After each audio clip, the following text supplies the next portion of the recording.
Welcome, our fellow lovers of love, and thank you for joining us on yet another excursion through the stream of consciousness, down the river of tranquility, to fill the lake of life with love. And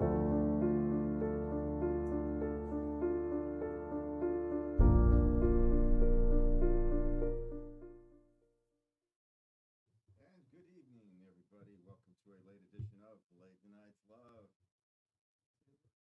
It works.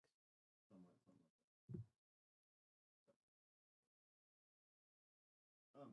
Anyway, so tonight we're talking about grief, loss, and the way it manifests itself. And we need to remind ourselves that. Oh, wait. There we go. That'll help. Good evening, everybody. I'll have to fix that in post. Turn these things actually up. Welcome to a late edition of Late Night Love. And tonight we're talking about grief and loss and how it can manifest itself in a wide variety of ways. And, how do we get through it? And how do you find meaning in your life as you go through these things? So we're going to discuss the stages of grief. We'll have some talks about what we do. God, we were not ready for the show. Can you go over there and turn off that? We're all discombobulated today. Anyway, but that's actually a component of grief. You feel discombobulated, and so and the thing is, grief is something you don't get out of. No. No one gets out of this world unscathed by grief. And so it's something we have to learn to cope with and to deal with. And so that's what we're going to talk about tonight. All right, so stages of grief, me love. What are they and what do they mean? Well, the first is shock. Even if you anticipate the loss, like the death of a loved one from a terminal illness, it can still be a surprise. Yeah, even if you know it's coming, when it finally comes, I prepared myself. Oh, there's only so much you can do to prepare yourself for that, right? Yes. So during shock, you may feel the situation just hasn't sunk in. You're not quite grasping it yet. And you might experience numbness and a sense of detachment from what's happened. So if you're not, everyone experiences grief differently. Yeah, and it manifests itself, in everybody differently. So, when we talk about the stages of grief, I mentioned it here in the article we relate to, is that they're not meant to tell you how you should go through these things. They're general rules of thumb to help you understand what's happening, to kind of help as a guidepost to help you through. But really, and it's not even for you, the person who's going through. You're not going to pay attention to the stages of grief. It's the people around you who are watching you, making sure you're okay, who use the things like the 7 stages of grief. Say, okay, are they doing okay? Are they getting through it? That's who actually uses these things. So it's important not just for you, but it's important for the people around you and the people you care about, for you to understand what it is you're doing and experiencing the things we do. Okay. Next comes denial. You just can't quite grasp that they're gone forever. Yeah, your world has changed, and the world as you knew it is no longer there, and so now you've got this thing to deal with, and it's very easy to say, no, I'm just not going to accept it.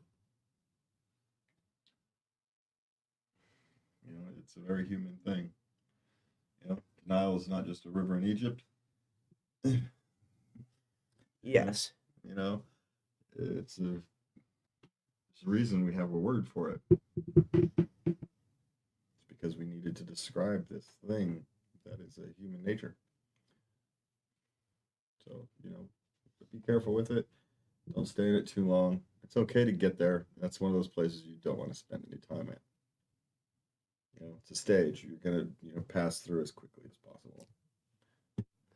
The denial usually doesn't last very long. Because real life has a way of smacking you. But if the longer you stay in denial, the bigger the smack will be. real danger. It'll help people with where in stuck. If someone you know gets stuck in denial, that's one of those times where you try to find a way to intervene to help them move on, even if it's moving on to. And we also want to play. These stages don't actually have to happen in the order. In the order, yeah. Yeah, you can bounce through them in a wide variety of orders. Okay, now shock and denial are probably 1 and 2, but the rest of these can come and go, and they're not sequential necessarily. Okay, anger is the next one, where you get angry.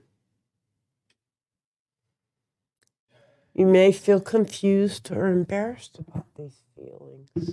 Yeah, because it's a it's a strange thing, but maybe you start getting angry. Well, they didn't take care of themselves the way they should have. You get angry at God, or the world. It's very. You left me, to cope with all this. Now you've got all this post-death things to cope with, and now you've got to cope with it. And so anger is very natural. It's very human. I mean, let's give ourselves some benefits for being human. It's okay to feel angry. It's just try not to stay there. Okay, the next one is bargaining. Okay, now bargaining.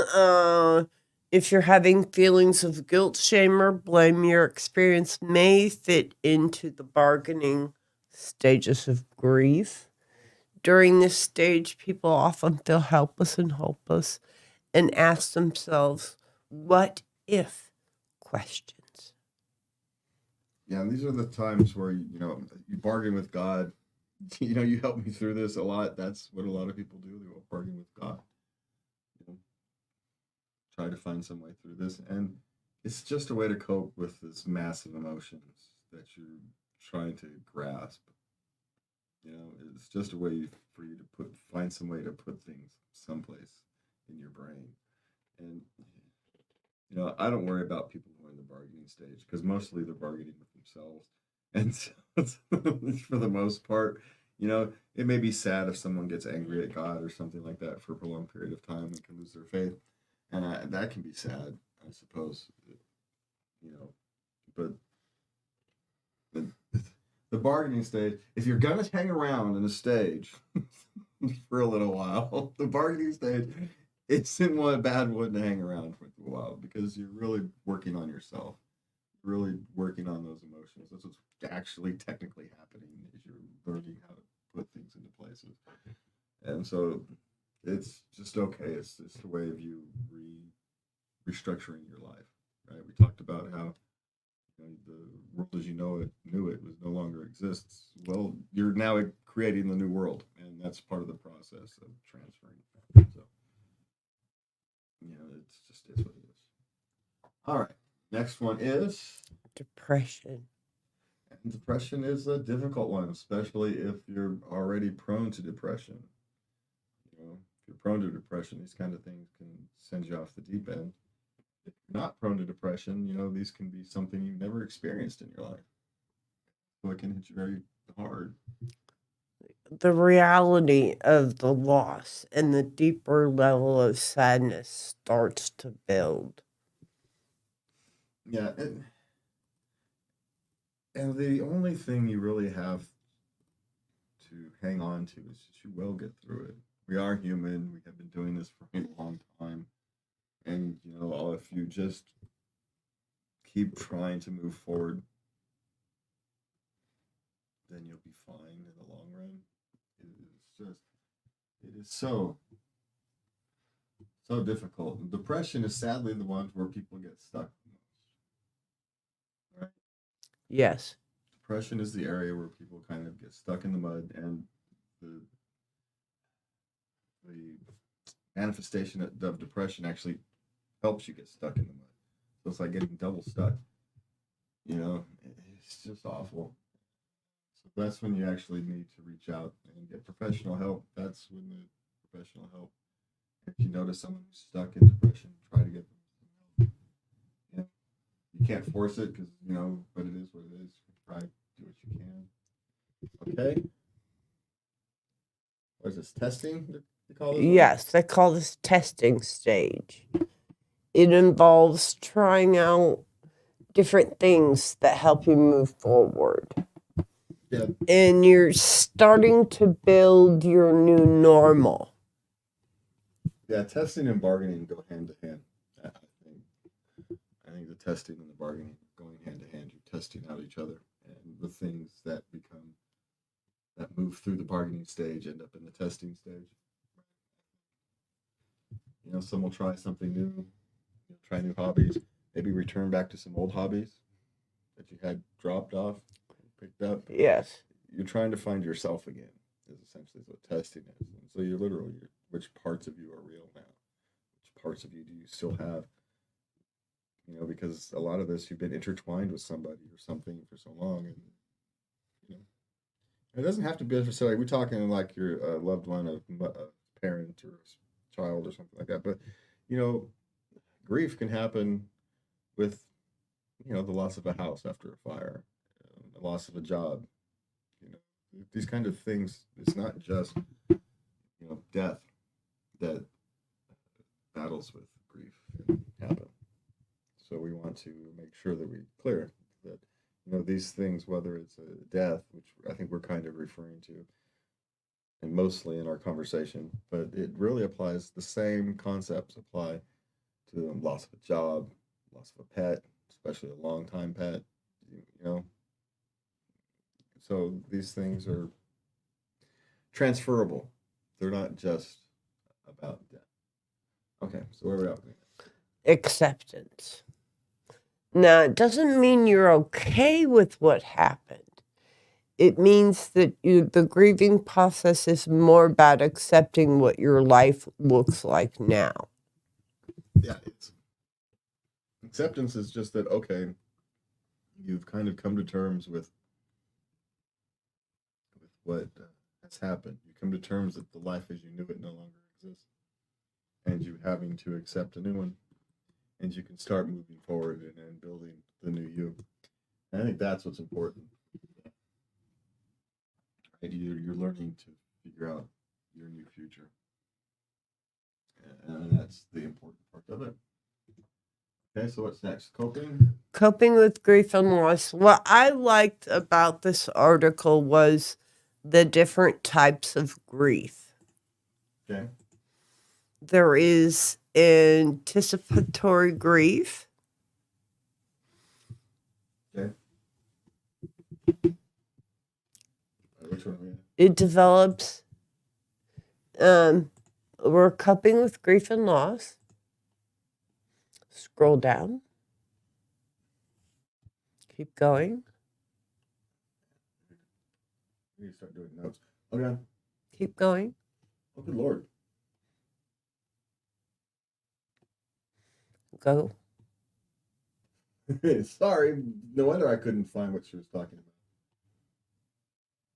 There we go. about. Okay. No wonder. We got to sit down and do pre-plan. Okay. Sorry about that. Okay, for example, you have an aging pet, or you know that your retirement or job loss is imminent. You may start grieving your loss before it starts unfolding. Yeah, long-term illness, or if you know job cuts are coming, you know you're being laid off in 2 months or something. That's a big one. You got this big thing looming ahead. These times, that's a big one. So, yeah. Right, you start getting it, essentially, I think people will call that as preparing myself. I'm preparing yourself. Well, what you've done is you started the grieving process already. That's what it's really happened.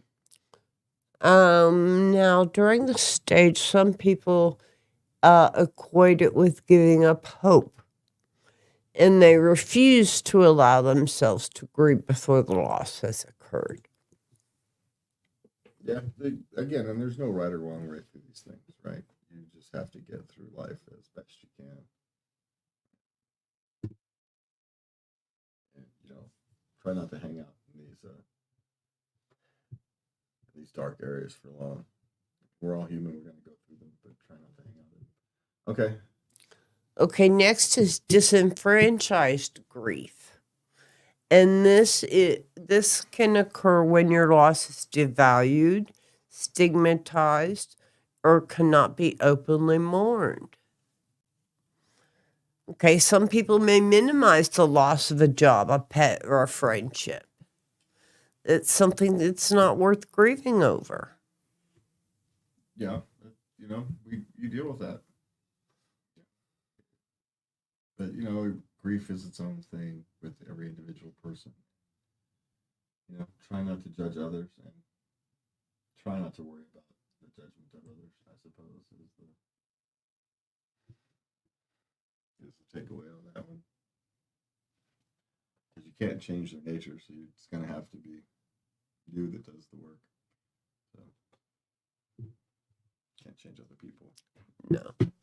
So it's you that's going to have to prepare for that. Okay. So the complicated grief is the next one. Yes. The pain at. I don't know. My thing's whacked out. It may never completely disappear, but it should ease up over time.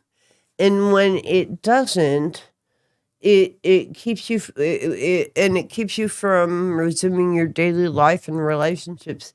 It may be a sign of complicated grief. Okay. And complicated grief usually arises from the death of a loved one, where the loss has left you stuck in a state of bereavement. You're unable to accept that your loved one is gone.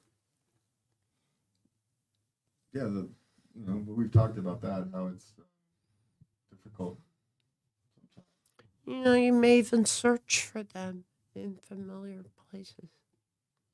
Yeah, you want to feel them around you. There's a number of ways that can manifest itself. I have no clue. We're done. We're done with this article. Okay. So,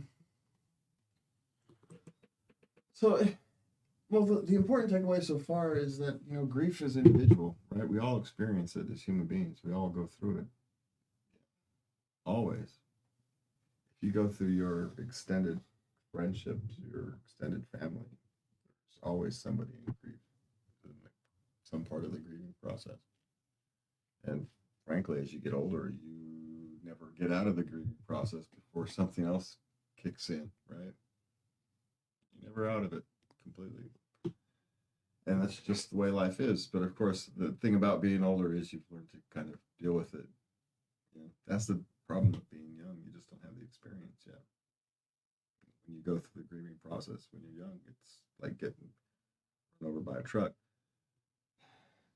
When you're a little older, it's getting hit by 1960s Volkswagen Bug. Yeah, okay, it's still gonna hurt, but it's a different thing. So it's one of those things. It's the experience of grief actually helps you learn to deal with grief. It's the sad reality of the human experience, but it's part of the human experience. In a sense, we wouldn't be human without it, because without grief, where's the counterbalance to love? It's the counter to love. Otherwise, the counter to love is hate. I don't find that acceptable. So the counterbalance to love has to be grief, so the nature stays in balance. It has to be. So, anyway. All right, so what do we want? We want to go with changing spouse, or do we want to Coco? Let's lighten it up and go with the pet. Do you want to go with the loss of a pet? See if we can kick the loss of a pet for an extra 10 minutes. Sure.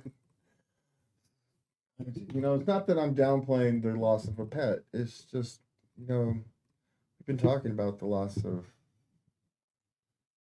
loss. We've been kind of talking around it. Like we're talking about the loss of loved ones. Pets are our loved ones. But at the same time, there is a difference, right? So, but anyway, we all have pets. We have ours. Our little rambunctious. Ramses. She told you should not have named him after an Egyptian god. It's already to his head. He is a god. He's a kitty god. No, he's a knucklehead. But anyway, but your pets are become part of your family, right? They're part of your life. One of the reasons we have pets is as companions, right? That's why we have pets. That's why we have cats or dogs, especially. We have them for companions. You can say it's a little different for like fish and things like that, but birds. But even birds are people's companions. I know people who have a number of birds, and they do view them. Feel in their personalities. They have quirks, likes and dislikes, just like every other animal. So. And when you get to know things that well, when you get to know what your bird's likes and dislikes is, when those things are no longer there, you miss their presence. Nothing else. And just like anything else, when something gave you value, even if that value was, a smile every morning, you woke up to some quirky behavior, that's valuable. Not everybody has something to smile at every morning. So, let's not devalue the loss of a pet. But why is it so painful? So let's see if there's some psychological reasons, some scientific reasons why it's so painful.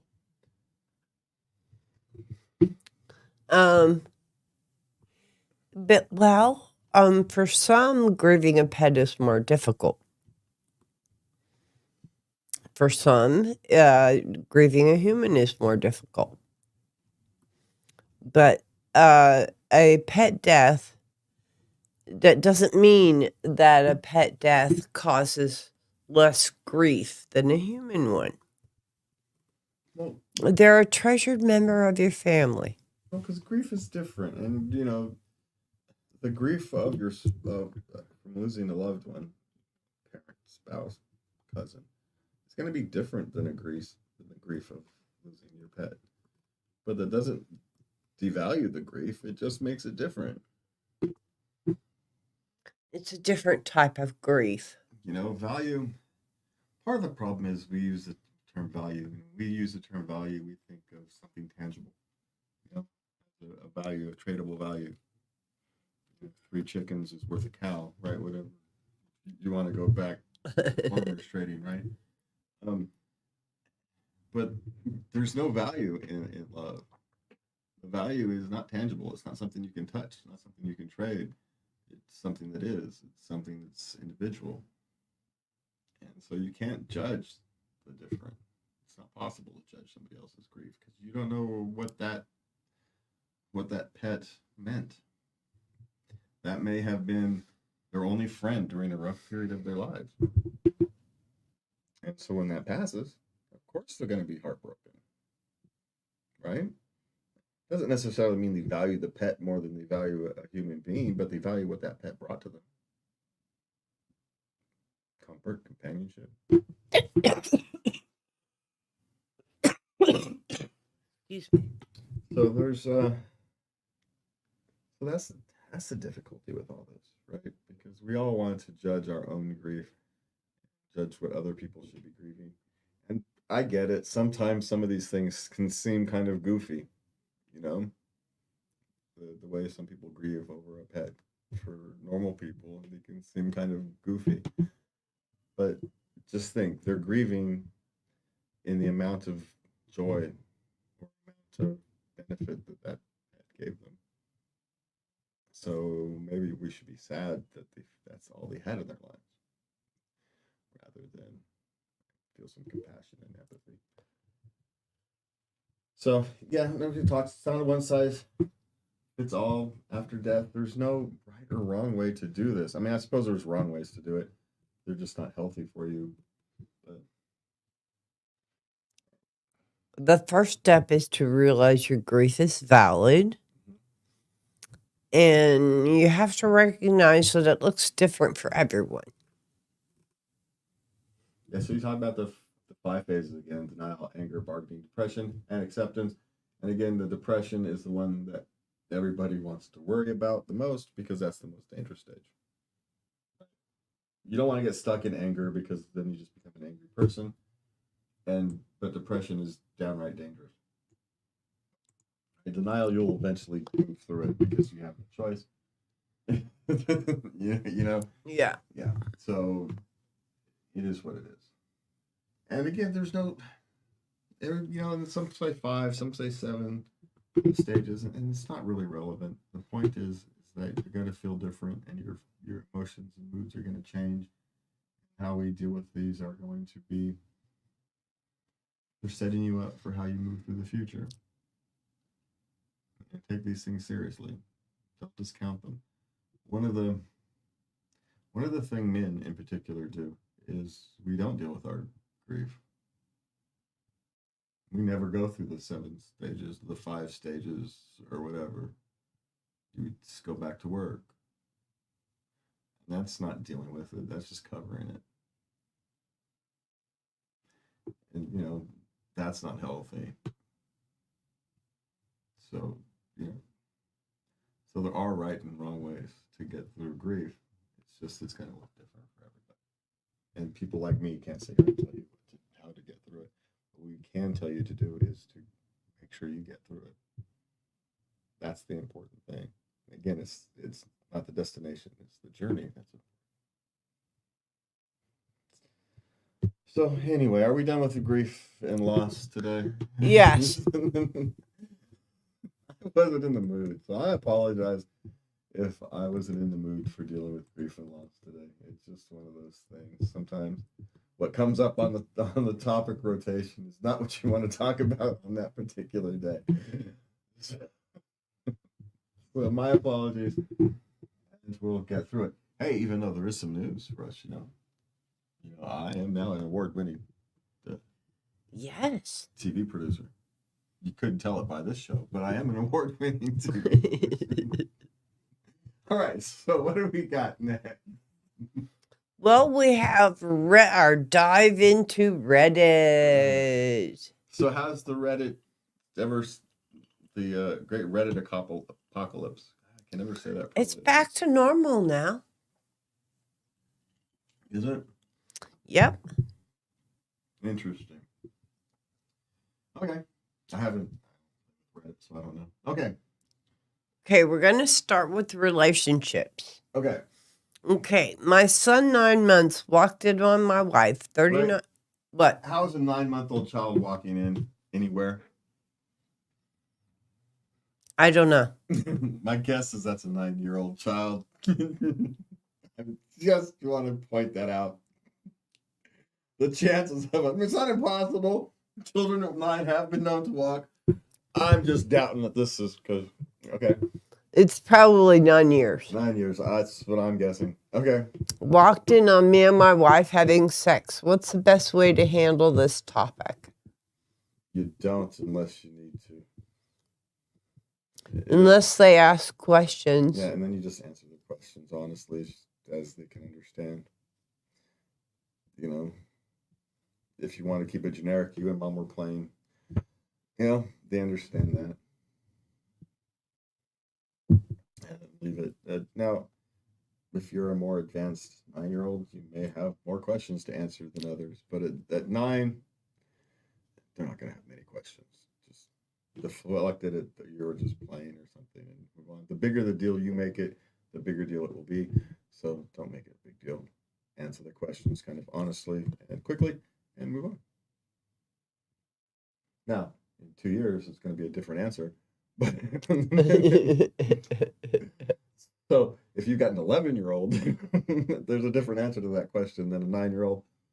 But yeah, for a 9-year-old, yeah, that's about what that is. Be my suggestion. Don't worry about it so much. Okay, what's next? My 39 male girlfriend, 23 female, accidentally fell asleep cuddling her guy friend in his bed and didn't reply to my phone calls at 3 a.m.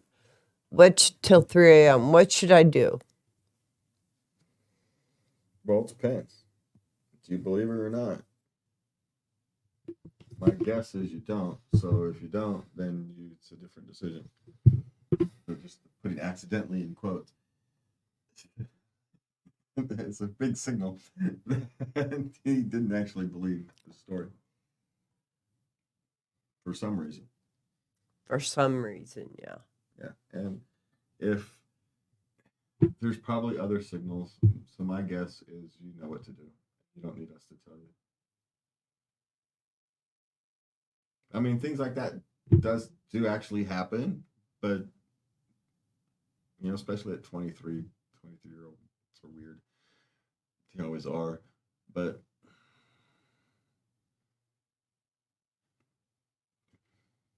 I don't know.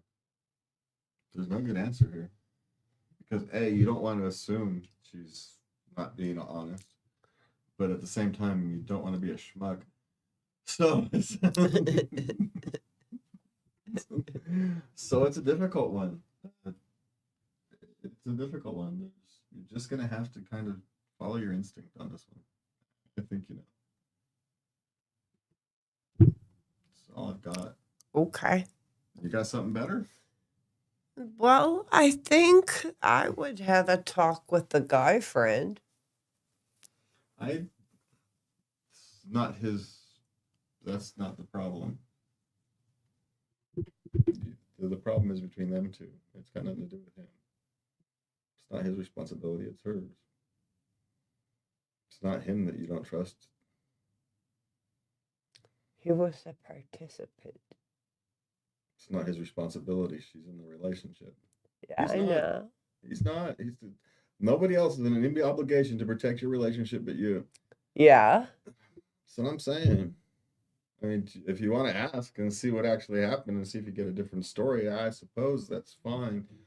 But it's not going to get you anywhere. Unless he actually happens to tell you the truth. Or he wants to sabotage the relationship and tells you a lie that you want to hear. So there's you're not going to know anything better from doing that. You're just not going to. That's the real problem here. Is you're never going to know, which is the breach of trust, which is the end of the relationship because you've already lost the trust. And so, how long do you want to run this out? All right. So what's next? 23 female 32 female had started to develop a strong crush on a man. 33 male, I married for money. Should I tell him I love him? Well, you've probably already been telling him you love him, so just keep doing it. Just there's no good thing. Just start acting like you actually love him and have the crush on him and do all that kind of stuff that you want to do. There's no reason to make a big proclamation. Just behave the way you want to. Just treat him like you love him. For God's sakes, it's not that hard of a concept. I get it, because she's probably feeling guilty and she wants to alleviate some of her guilt. But I want to ask you, did he know you married him for money? If he knew that, then it's okay to kind of expressly tell him, hey, I know we had started this relationship, but your good heart, your kindness, generosity, whatever it is, has won me over. I love you. Great. Okay. But if he thought you loved you and you were married him for money and now you're just going to destroy your relationship. It's one of those things. They just change your behavior, dude. You might necessarily have to change your behavior. You may be behaving properly anyway. Just allow yourself to feel. You may not have anything to actually do. Apparently he's happy. So just start behaving like you love him. Treat him well, and your world will be fine. If he knows you married him for money, then yes, go ahead. Tell him the proclamation and do all that. Great. I'm all for it. But if he thought you loved him and you actually married him for money and now you love him, just love him. just leave it alone. Just love him. There's no reason for that. There's no good that will come out. And I'm one who says, be open and honest and all that. But no, that's because he'll never be able to forget that. He'll never be able to. Some things just stay. Let sleeping dogs lie. That's all now. Okay, what's next? I, 27 male, found out my 25 female cheated on me 4 years ago. What to do? Well, what do? This one is phrased in a way that generally doesn't know what to do. A lot of the times, these people know what to do when you get these questions. You can tell by the way they're phrased.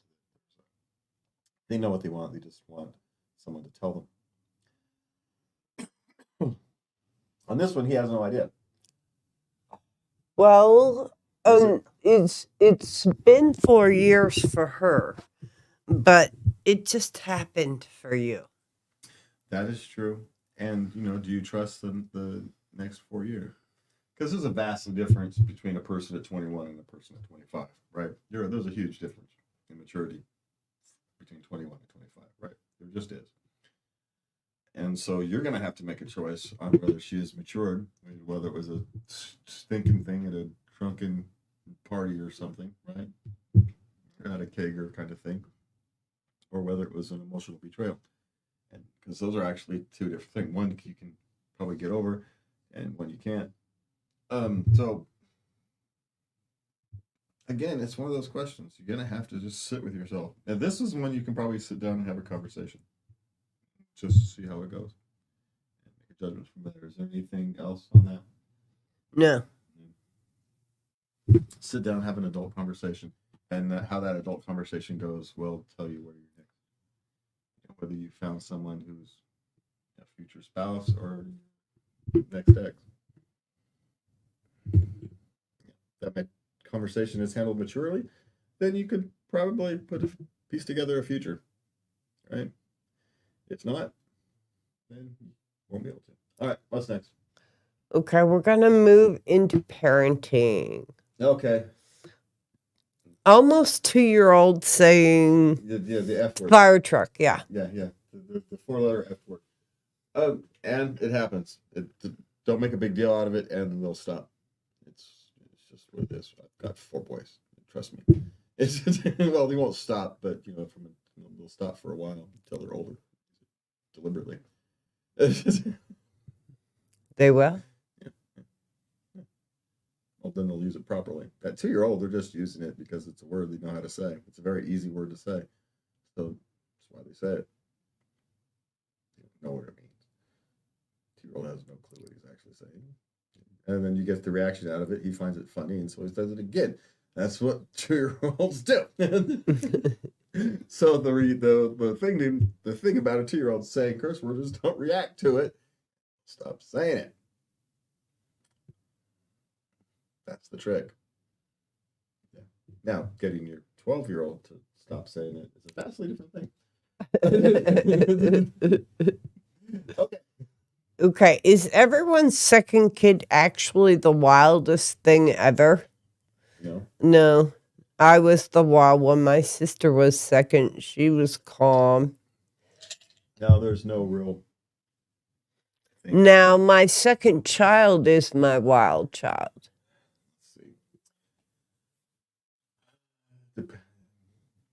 No, I don't. Well, no. The wildest one was the first one. So, no, it's the wildest child thing. It's a parenting thing. It's how your parents decided to change raising them after the experience of raising the first one. They're either better at it or worse at it, but they're one of the. And maybe they decided that what you describe as wild may be a free to somebody else. So, these things aren't hard-coded. That's all I'm saying. Okay. Okay. Does every restaurant really need to line up their walls with TVs? I don't know about restaurants, or I don't go to restaurants, so I don't know.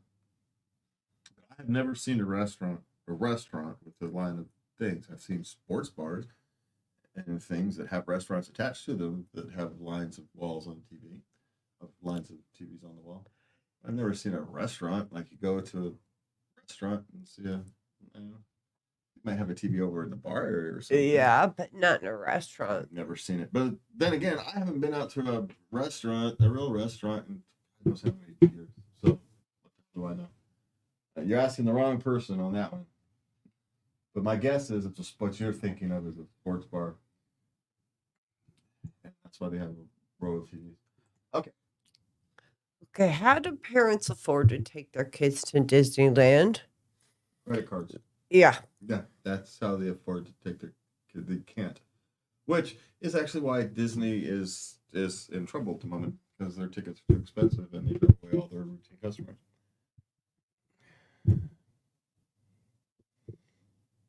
So, yeah, what are you gonna do? Now the thing was, this is the trick with these prices at Disney is Disney raised the prices, limit the crowds, so the people who got into the parks would have a better experience. Of course, the economy changed right as they did that. And so right when there was no room for that kind of change, they put in that kind of change. Because there's only so many room in a park, right? They can only realistically only handle so many people a day. And so how do you limit how many people come into a day without limiting how many people come in? It's high ticket prices. And so so someone who used to take 2 trips to Disney a year can only take 1 now. But then that somebody who could only take, who didn't want to go to Disneyland because it was too crowded will now come to Disneyland because it's not. So it's a balance. And Disney missed this year, completely missed on that balance, and they're suffering for it. But you credit debt or you save. That's what you do. Yep. All credit is savings in reverse. Of course, you're paying for the savings instead of. I'm not gonna say earning because it's earning money saving in savings accounts anymore, but it hasn't been for a long time. But at least you're not paying anything. You're paying interest rates for debt or credit. So there's that. Okay. Okay, we're going to talk about work now. Okie dokie. Okay, I shouted at a more junior colleague from the HR department. What should I do now? Apologize. Apologize to him and see what happens. Nothing may happen. It may not be that big of a deal. Depends what he yells and all that kind of stuff. But stop yelling at work. Go talk to the person, say, hey man, I apologize for losing my cool. And move on. It is what it is. Because you can't put the genie back in the bottle, so all you can do is move. All right. Okay, my employer flew me out for an hour-and-a-half meeting. Is this normal? Depends on the employer and the meeting. It's not all that abnormal if it's a high-level type meeting thing. If you're running a large project and they need, specific details, it's not that uncommon. Because it's also not about you; it's about saving him time. Yeah. Otherwise, he's gonna have to come to you, and so for him, it's cheaper to have you come to him than for him to go to you. That's all it is. Right? He doesn't have to change the rest of his thing. He doesn't have to change his calendar. He doesn't have to do nothing except for that 1.5 hour meeting. Yep. Yeah, it's not about you. It's about his time. Just remember that one. So just be prepared. It's all good. It's probably not all that bad news because they're not going to spend a bunch of money on you if it's bad news. You have some information and details that they need and you want them face to face. Or maybe good news that they ask, trying to interview for a higher position, kind of, without telling you. So, that kind of thing is rarely bad news. Now, there may be a crisis that they're going to ask you to deal with, which is, it's entirely possible. So it may not be the greatest news, but it's not like you're in trouble type news. Okay. Because, they'll just have HR deal with that. Okay. What's next? Why is it that people who come to work, mind their business, and stay out of drama are so fascinating to others? Okay, so why is it that people who just do their job and go home are fascinating to the people who don't do their job and go home? Yes. Well, because anything they don't know about is going to be fascinating to them. So what? Don't pay attention. Don't worry about other people's lives, especially if they don't have any interest in you knowing about other people's lives. Stay focused. You're there to do a job. Do your job. And I get kind of back and forth banter, getting to know your workmates and all that. That's all fun. But here's the thing: they hear you, they know you. They don't want their stuff, their personal lives, put out all on company blast or up the company grapevine. So they're not going to talk to you. That's why. Because exactly what you do, they don't want to be a part of. So that's why they're. And you find that fascinating because you don't know something. And you're nosy, Nate, and you and you want to. So stop being nosy would be my suggestion. None of your business. Do they do their job? Yes, then it's none of your business. Okay.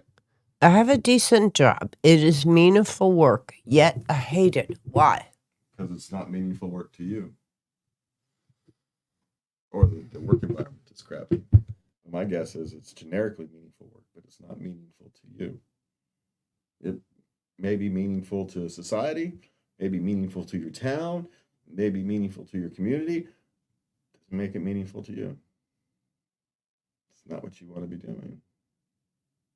It's very easy to get up and go to work to a job that has meaning to you. Just because it's a meaningful job that needs to be done doesn't mean that it's going to give you meaning in your life. Those are two different things. You know, and the other side is maybe it's just not a pleasant work environment. You know, that's the other option. Except he didn't say that. No. See, now a lot of people have a crappy work environment. My work environment sucks. It's meaningful work, but I hate it. Well, yeah, that's understandable. But they didn't say that. It's a decent job, which means it's decent. The work environment may not be great, but it's not awful. It's meaningful work, which probably means you do something that's helpful for the community in some form or of way, right? Who knows? Yet they hate it because they're not doing what they want to do. It's a very simple answer. Solving the answer is difficult because now you're going to have to take a deep dive and figure out what do you want to do. And your answers may surprise you.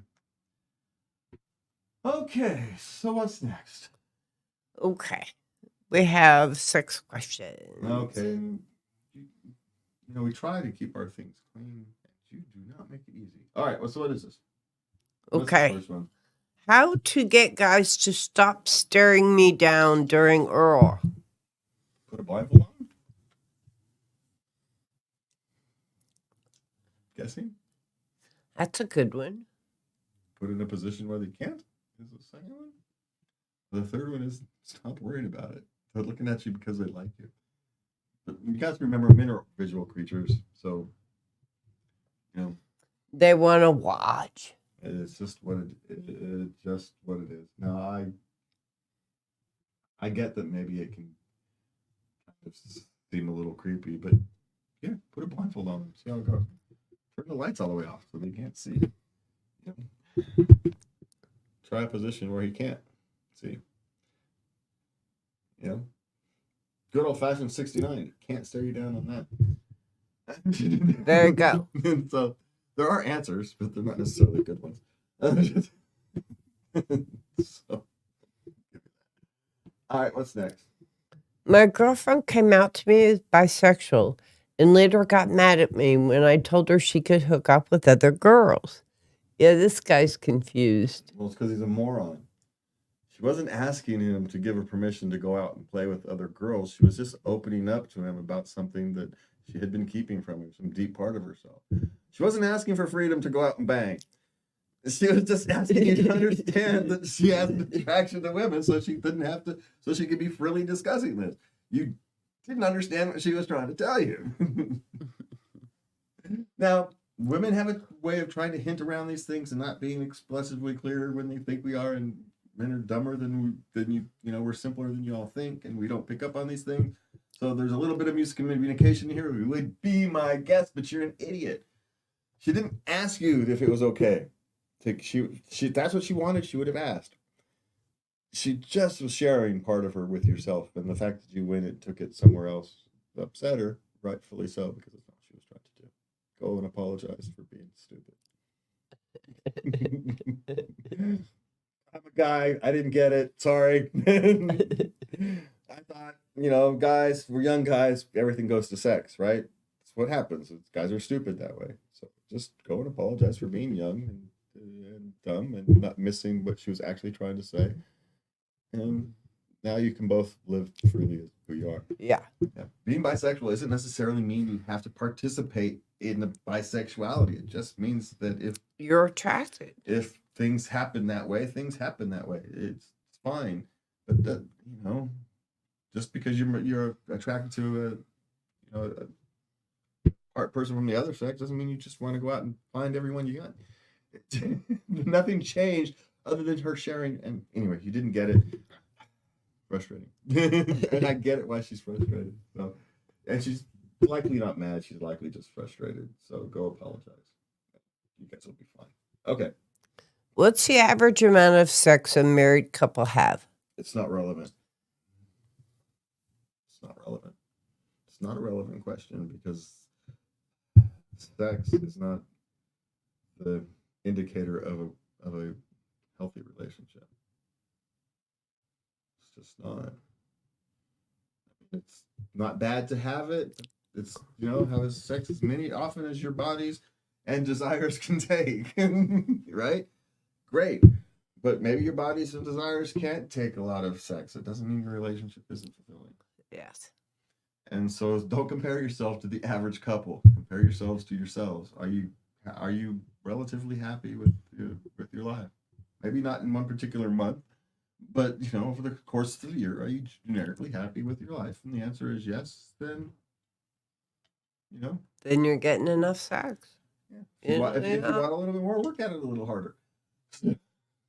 That's the answer to that. But don't compare yourselves to others or to the average, because you know what?